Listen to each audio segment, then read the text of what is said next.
Hi, welcome back. I am Joe Peters, your host in MomFit with Joe Peters, the show that helps you to win the marathon of motherhood without burnout.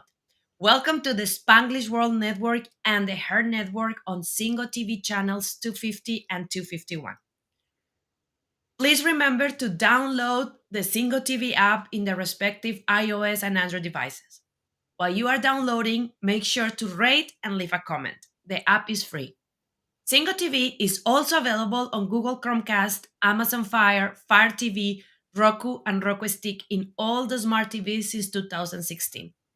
And if you are not follow me on Instagram yet or Facebook, go ahead in your phone as you are watching the show and follow me, Joe Unicorn Coach. I handle my social media personally. And if you are having a question, a challenge, or you are just overwhelmed with a specific topic about motherhood, send me a message. I would love to talk to you. And if I cannot help you and I don't have the answer, I will find somebody like Michelle that will come to the show because our mission as a sisterhood is helping you to know that you are not alone in this journey, that motherhood requires a village, and we are this village for you. So today I'm super excited to talk with Michelle. We're going to be talking about a big topic. I don't know if we're going to have enough time. It's about how we can keep our identity in motherhood. And Michelle is a loving mama, empowerment speaker, author, and coach. She believes in the transformation of the power of woman circle, sisterhood. Amen. With a background in education and a deep passion for connecting mamas, she wholeheartedly supports mothers in igniting their passion through grace and community. Michelle's heartfelt mission is to create a world of full of passionate, connected moms who lovingly inspire those around them by using the nurturing concept of women's circles. She is a mother of three: Liam, that is 13, Bella, 10, and Lily, 7.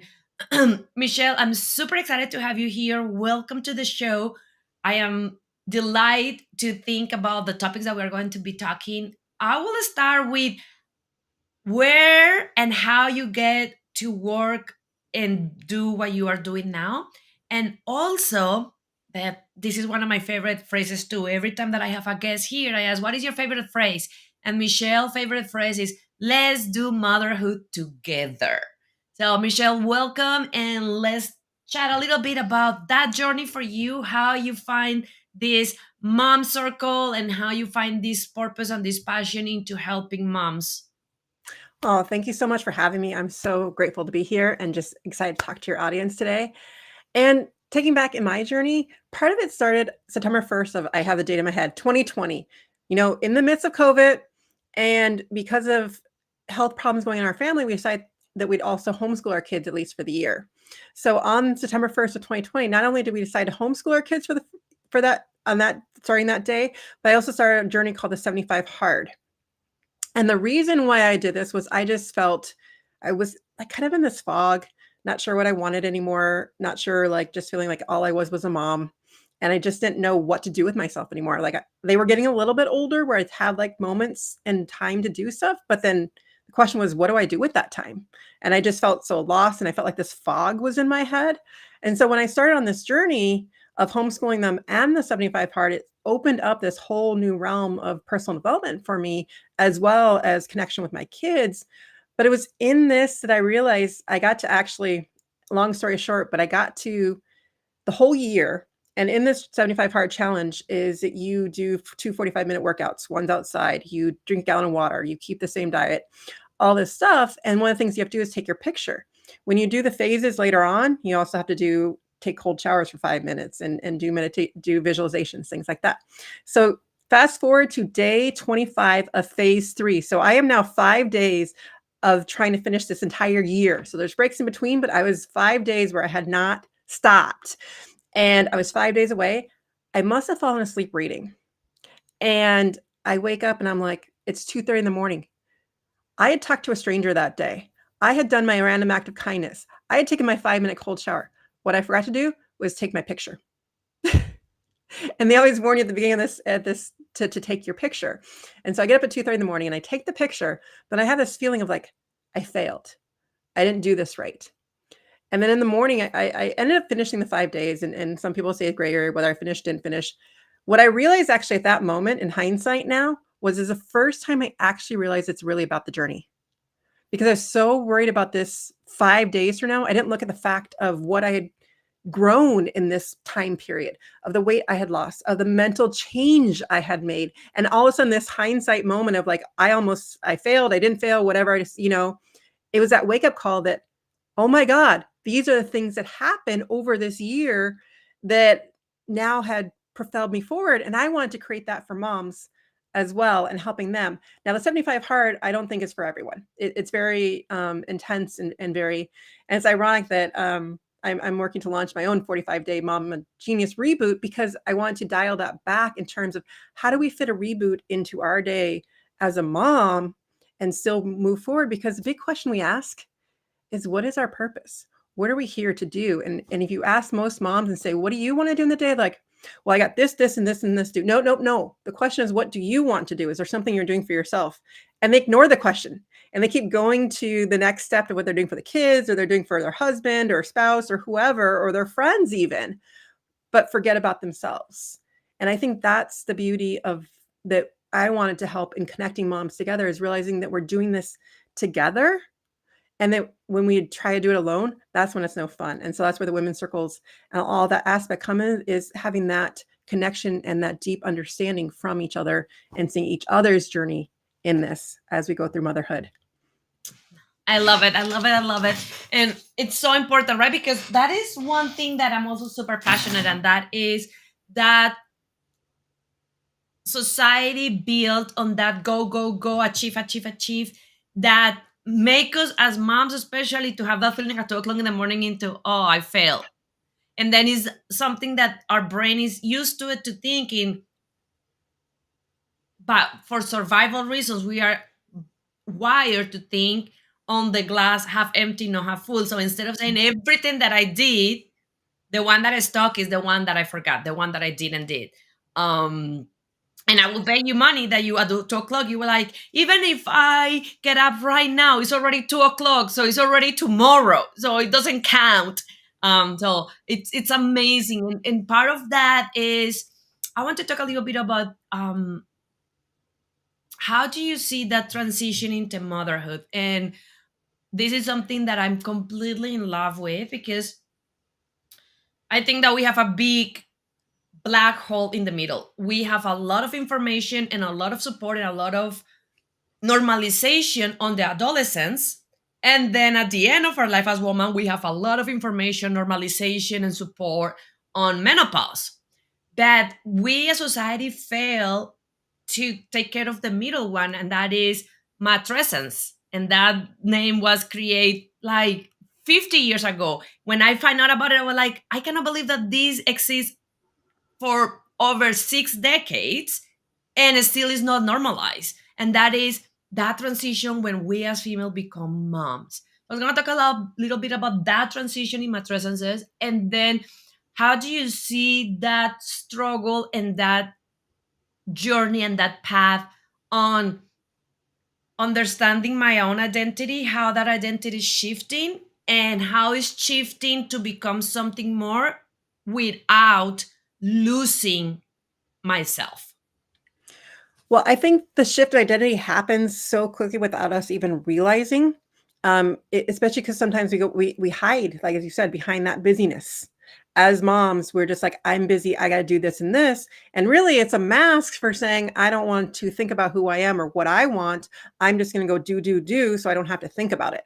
And so that already right there starts to change our identity, because we're no longer able to focus on ourselves as much. And so we just kind of release that right away for many of us. And for me, what I also noticed is 5 years later, as the kids are starting to get a little bit older and I'm not in that survival mode anymore, what I didn't realize was all the no's I said along the line changed my identity. And I'm not saying no's are bad. I'm not saying if you're tired or things like that don't go out. What I'm saying is be conscious of those decisions, to start realizing as a new mom, every no I'm going to say, like, all of a sudden, like, I have the opportunity to go out with a friend, but I'm too tired, or I just think I'm not going to even try. That no is going to just, they're going to compound on each other. And so you're making that decision consciously rather than subconsciously. And so when you start to recognize and look at, because we do need to start to discern what are we going to say yes to and what are we going to say to as well, because as moms, we're also yes, yes, yes to all the volunteer activities, to all this. But does that align with who you are? Are you saying yes because you think you need to people please other people, or are you saying yes because you actually want to do it? And so making those distinctions as a mom by first identifying what are your values right now where you're at. What are your core values? Your top 3, 2 or 3. When you define those, then you start asking yourself, is this activity aligned with that? Or am I saying yes just because I think I need to do this on the PTO? Or I think someone's going to look at me bad because I don't do that. And you know what? They're going to find someone else who's going to do it if you say no. But it's more that you're making those decisions consciously rather than subconscious. Because when you do it subconsciously, all of a sudden you're going to wake up like I did 6, 7 years later and go, I have this huge fog. I don't know who I am anymore because I didn't make those decisions consciously. I made a lot of subconscious decisions thinking I needed to do these things. I need to people please. And I love that. So many things that you said that were so powerful. The first one is that all or nothing mentality that is killing moms around the world, like literally killing moms mentally, emotionally, and physically. And the example that Michelle put is perfect. Oh, I really want to get out with my friend, but I'm so tired. Immediately we go into all or nothing. Well, but if I go with my friend, I have to take a shower and put makeup and put nice clothes and drive 35 minutes, or I can stay home. And then one of the things that I talk with my in my groups, in my clients, is those 50 shades of joy of like, why we don't start claiming what we want consciously and call and say, I really need some friend time right now, but I'm freaking exhausted. Can you just come to my house and we can stay in our PJs in my bed and sip tea or wine in my bed? And I will promise you that your girlfriend is going to be like, I'm going to be right there. It's about us to learning that we don't have to choose. We don't have to either go outside and spend all that time and energy. That is, in those cases, why we say, oh, but I'm so tired. I will prefer to stay home or not see our friend. So I love how you say that on the conscious yeses. The other one is that I always say every yes require a no.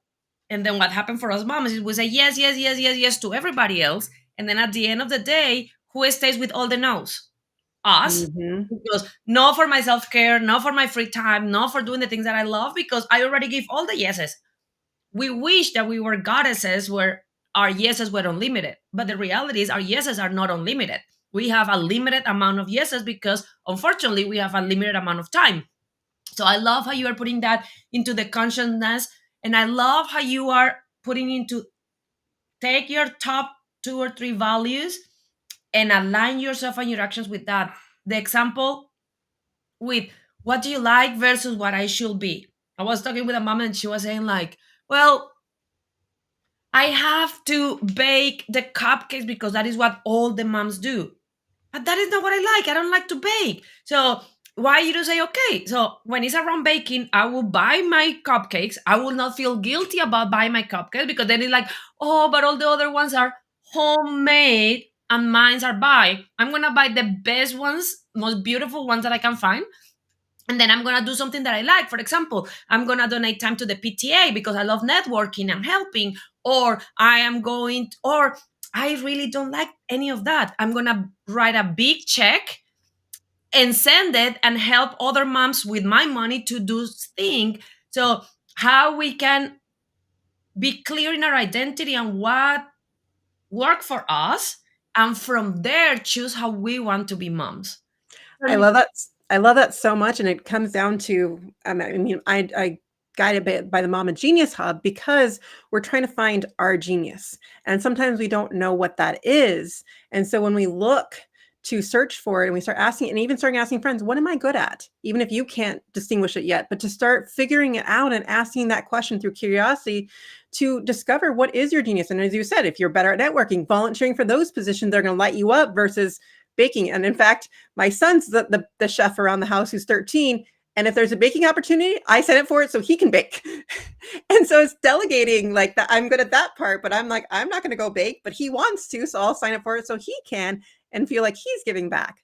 And the other thing I thought that you brought up that I want to touch on was the concept of time.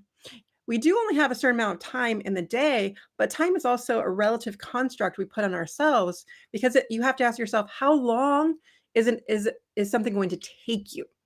So for instance, if you have to write an email to someone, that email could take you 5 minutes. It could take you 2 hours.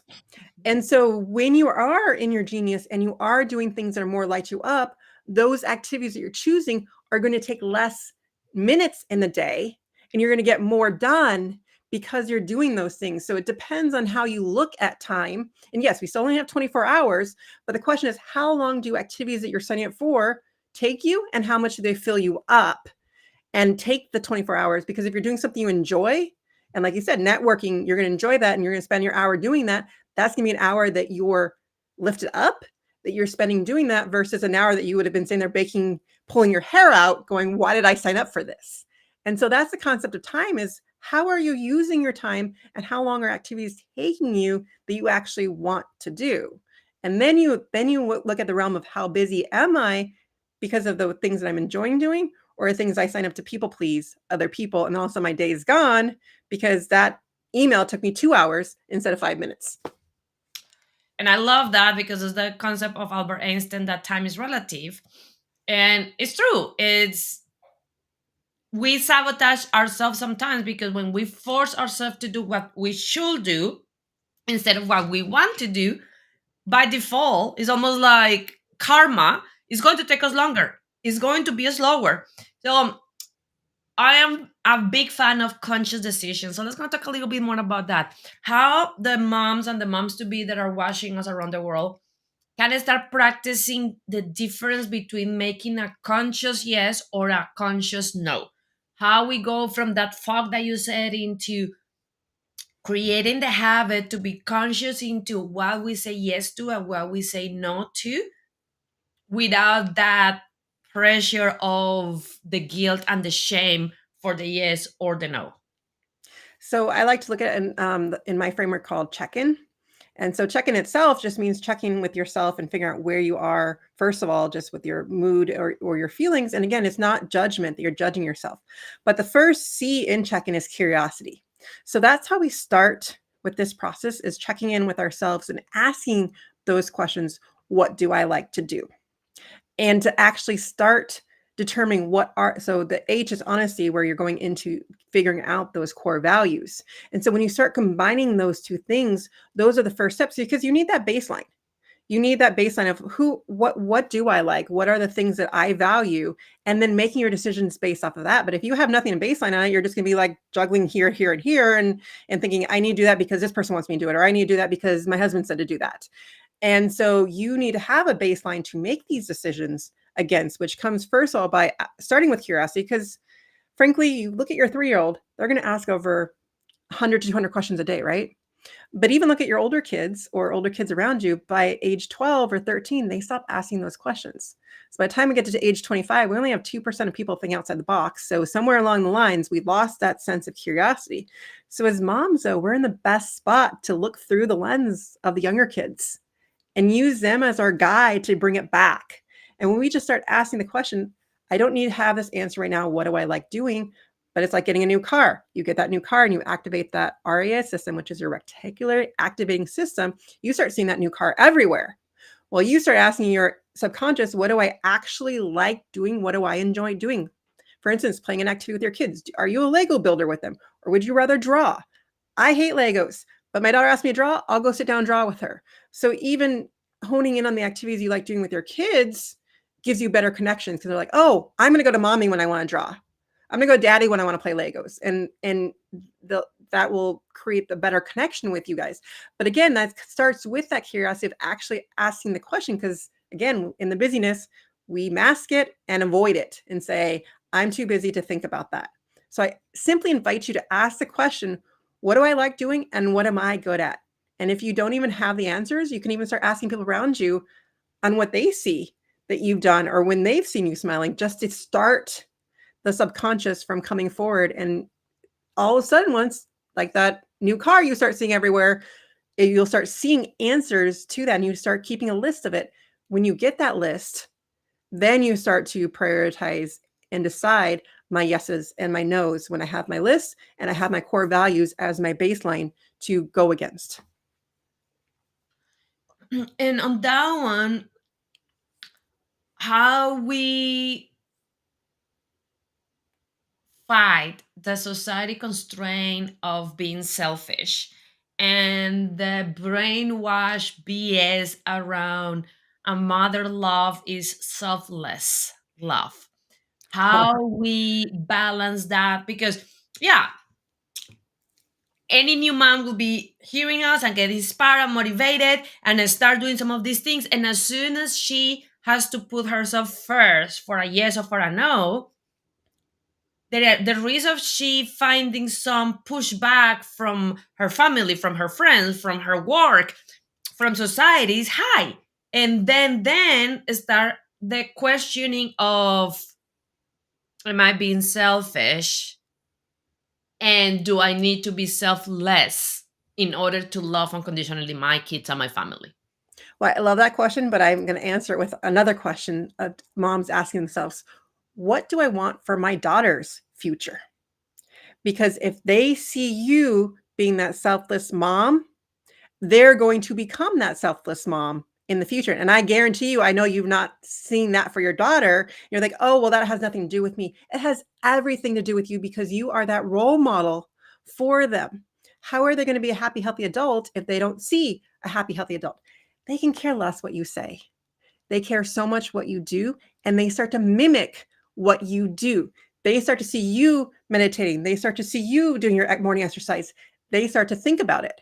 I mean, when I started changing my eating diet, it wasn't that I asked them to do it with me. It was because I was doing it. My son got so into nutrition, he starts reading all the labels on the boxes, and he wants to tell other kids about that. I did not tell him, you need to do this.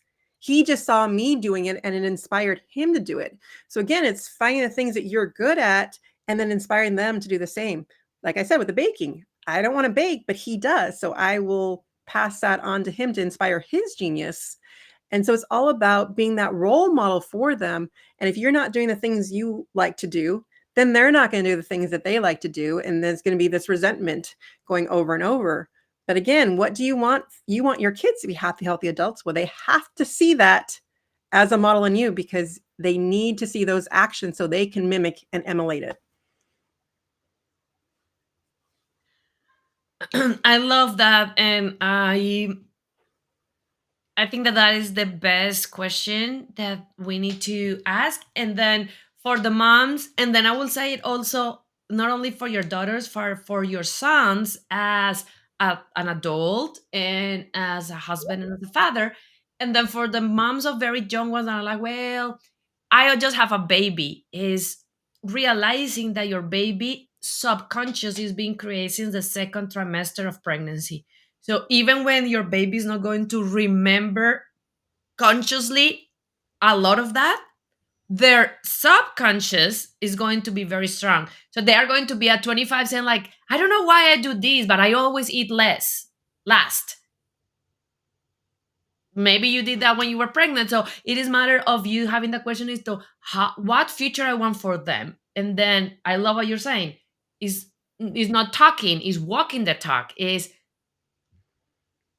make me the example. And I think that that is a very freeing thing to encourage us to step into that place of, it's I, for example, with my clients I tell them it's not selfish, it's self-full. It's about us feeling comfortable doing things for us, because the reality and is stupid, simple and evident, but still we don't normalize it.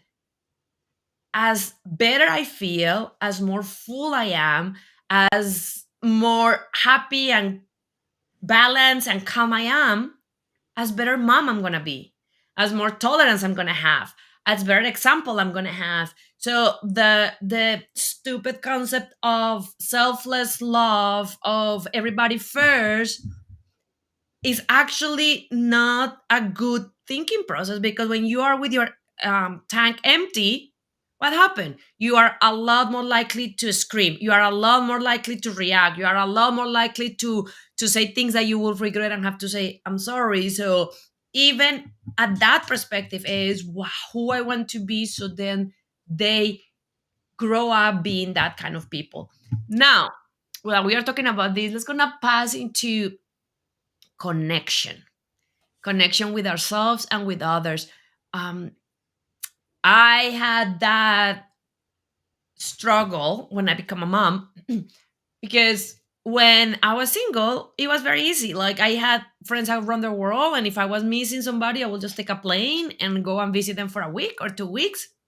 Nothing at all. But when I had a baby, then I start craving that connection.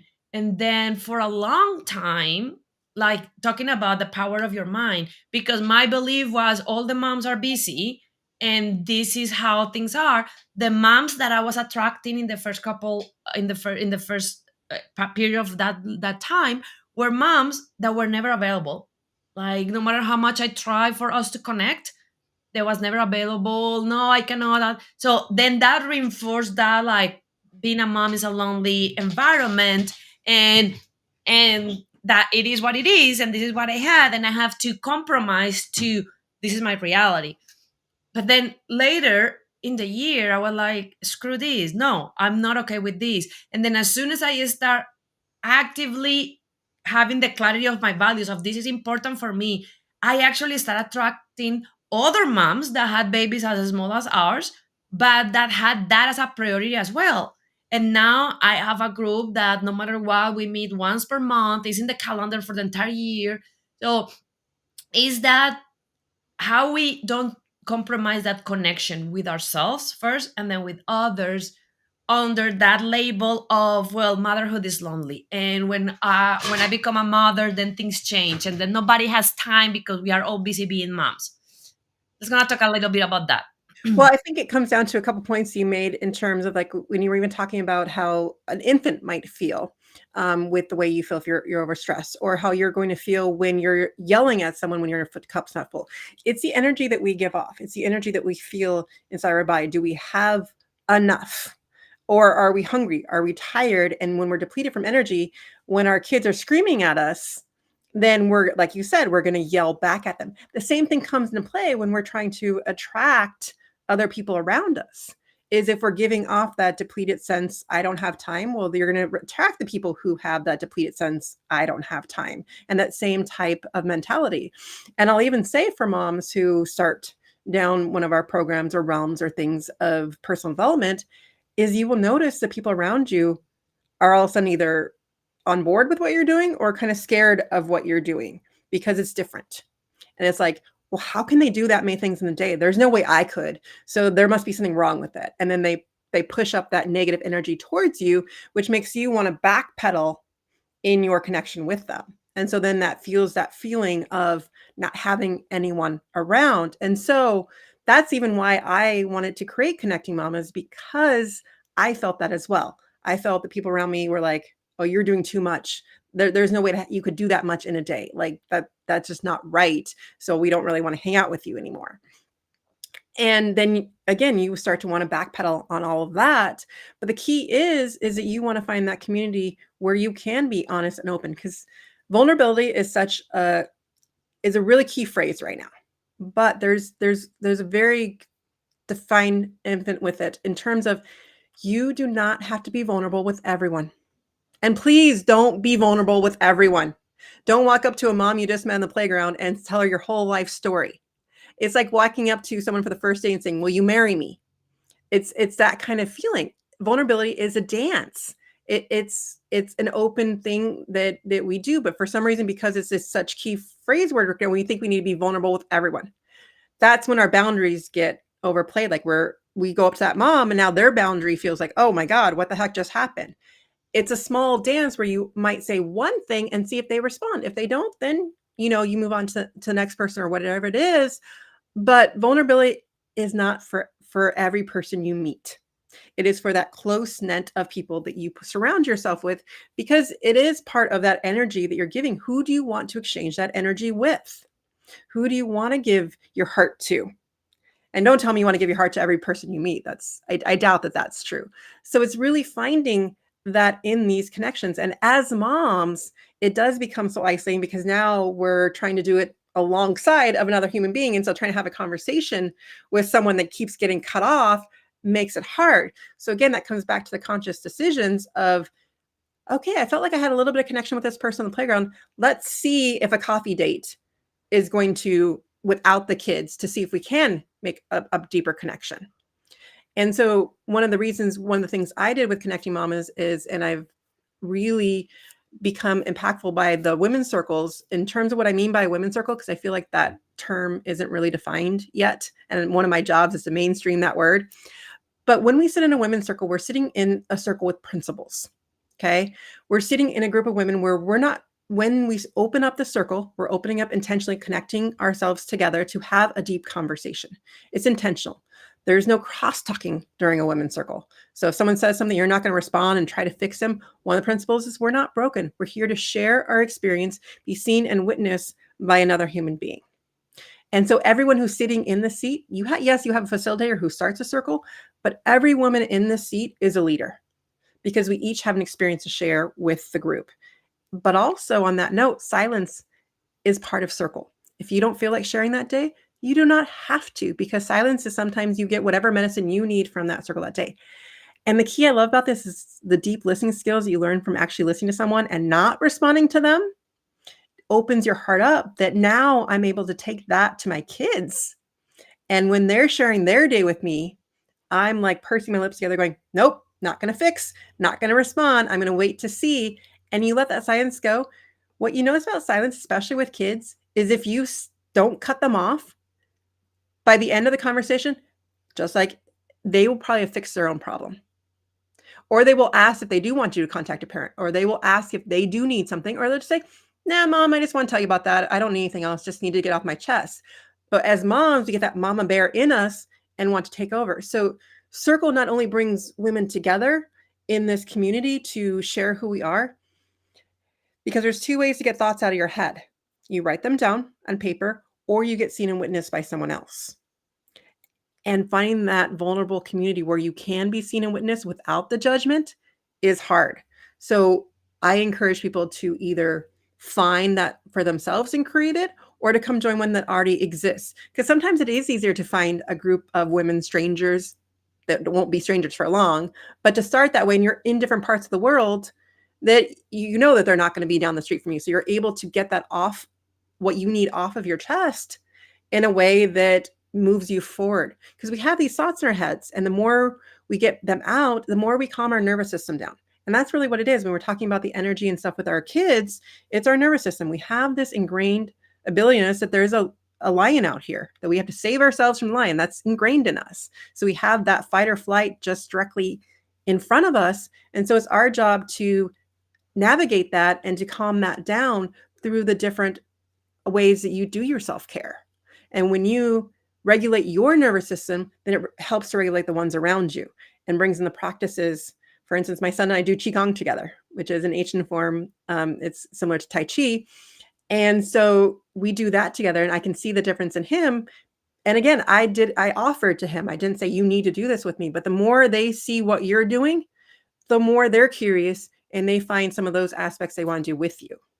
And I think that's what all is all about with the connection, is making those things and having those genuine connections, that you're not trying to people please with the friends, but you're starting that vulnerability share again, not quickly, not more than a first date. Think of every time you share a vulnerability, it's like that date build up.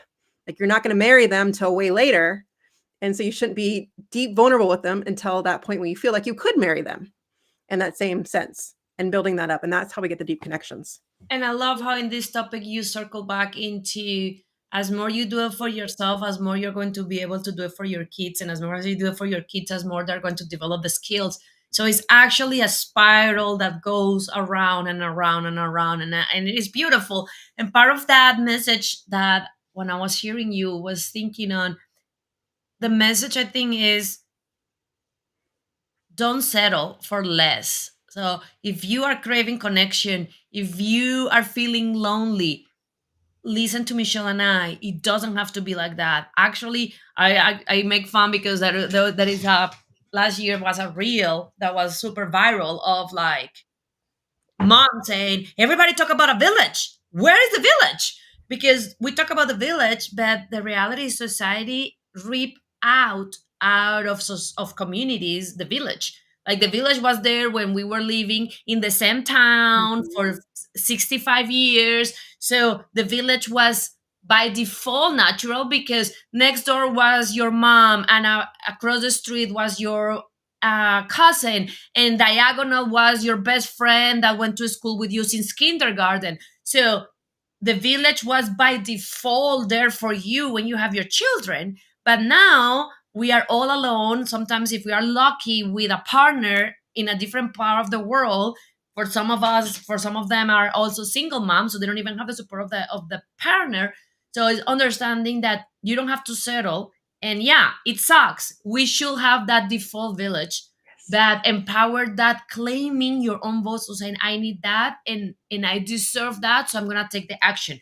Either finding a group like Michelle's, getting like that, or like I was saying before, creating it yourself. Be vulnerable with your friends and do it. Like I will tell you a little bit of this story that happened.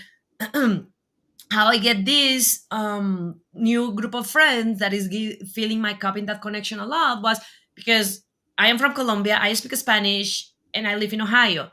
So the only person that my baby hears speaking Spanish is me. And I started realizing a few months ago that he was more and more speaking in English and less in Spanish. So then I allowed myself to be vulnerable, and I went to one of my community. And if you're not doing this, go to Facebook and find mamas on this area or babysitters in my neighborhood. They are everywhere. So I went to one of those groups and I shared vulnerably. I'm like, I'm really sad. This is the situation. Are there any moms that speak Spanish that would like to be my friends? And just for me putting out my desire and my vulnerability, a lot of people, like 20 people answer, and from those, four are becoming very close to me. So I think that that is a very powerful message into never settle up, because I'm gonna learn from the master. When you are settling up and you are compromising, what you are teaching your kids is that they don't deserve more, that they don't deserve what they want. If you are, see, if they are saying you all the time, because I want you to hear your opinion, but kids are freaking smart. Okay. Like they know when you are not happy, they know when you are not blooming, they know when you are not. So if they are seeing you all the time compromising for less and being okay and making things work with the minimum, that is what they're going to do in life. That they're going to do when a boss offer them a low pay for a promotion, and they're going to just compromise and take it. Yep. When their partner have an affair, they're going to just compromise an affair. So I'm gonna apply what I learned from you and say, like, think about what you want your kids to do in life, and how they want to enjoy life, and see if you are going in that place too.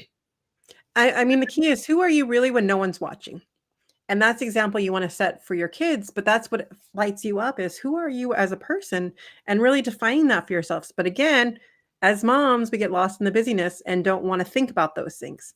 And so that's why I also implore with the women's circle, is because we are busy, we do have a lot of activities and things going on in the day. The women's circle cuts that down. It's doing the deep work that you might read a personal development book and go, "Oh, I'm gonna do some of these things and, like, take all these notes," and then not actually apply anything.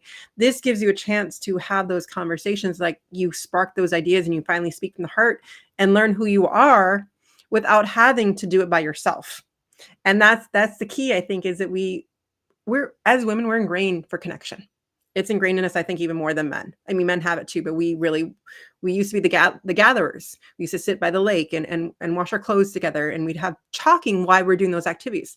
Now we're seeing, like you were saying, and we're in our little boxes, our little houses, driving from all these places without that connection. I mean, we're not carpooling with another mom. We're taking other kids. We're not having that conversation while we're driving anymore. And we might have those conversations at the events, or people sit there with their phones or their books and keep to themselves.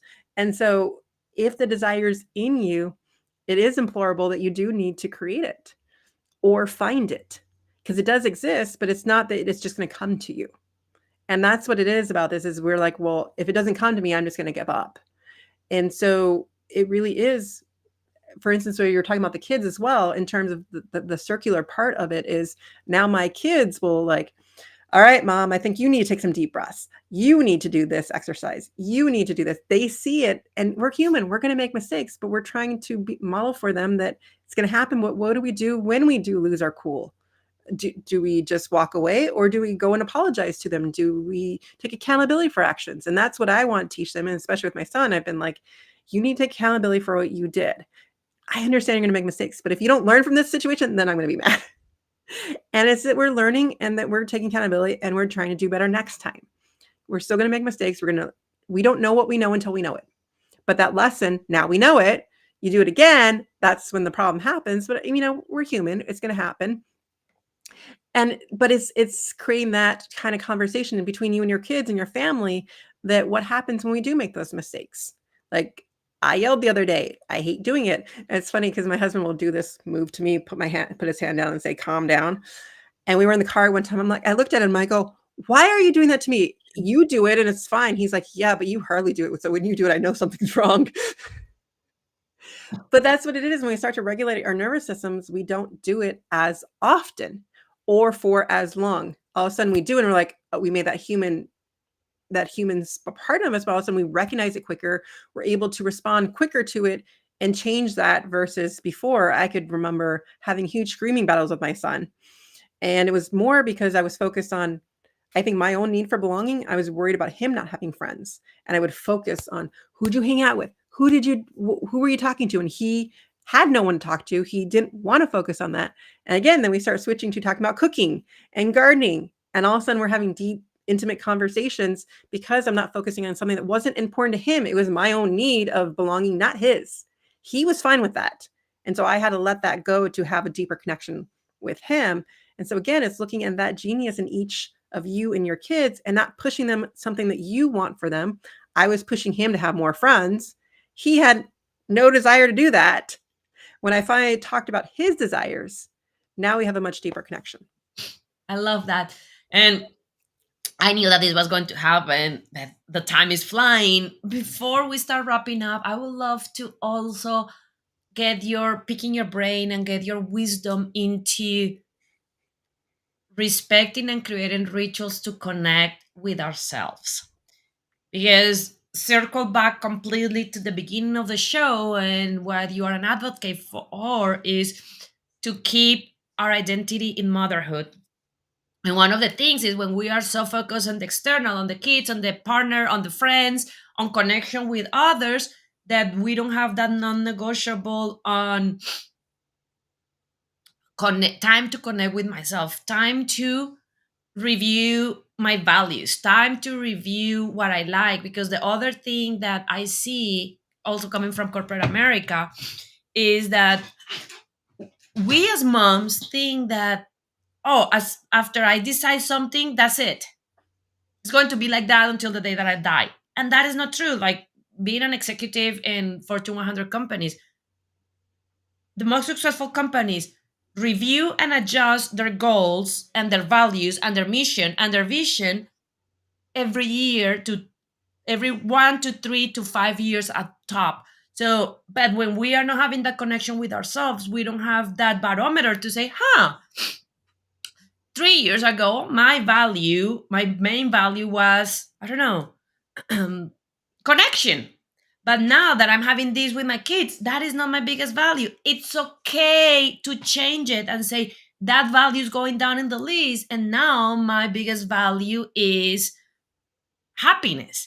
So, how we can work on that ritual of connection with ourselves? Well, it comes down to one word: intention. And it's how we set things up. Because so for those of you that want a quick way, I have connectingmamas.com/gift. It's 10 ways to restart your morning in 1 minute as a busy mom, because it's really about the intention. For instance, if your baby's over there screaming, it can take you 10 seconds just to take 2 deep breaths to reframe yourself before rushing over to the screaming baby. Your energy is going to feed off the baby's going to feed off of your energy. So you come into the screaming baby with calm energy, that's going to alleviate the situation faster. And so the same thing with the free gift is that it gives you ways, because we're all different. And so some people might want to journal. Some people might want to set an affirmation. Some people might want to do different things. It's to start listening to our own gut and stop listening to the noise around us. And so that's why I put this freebie out there, is it gives you a chart to look at. And I just ask you from this list, what is the first thing that your gut speaks to?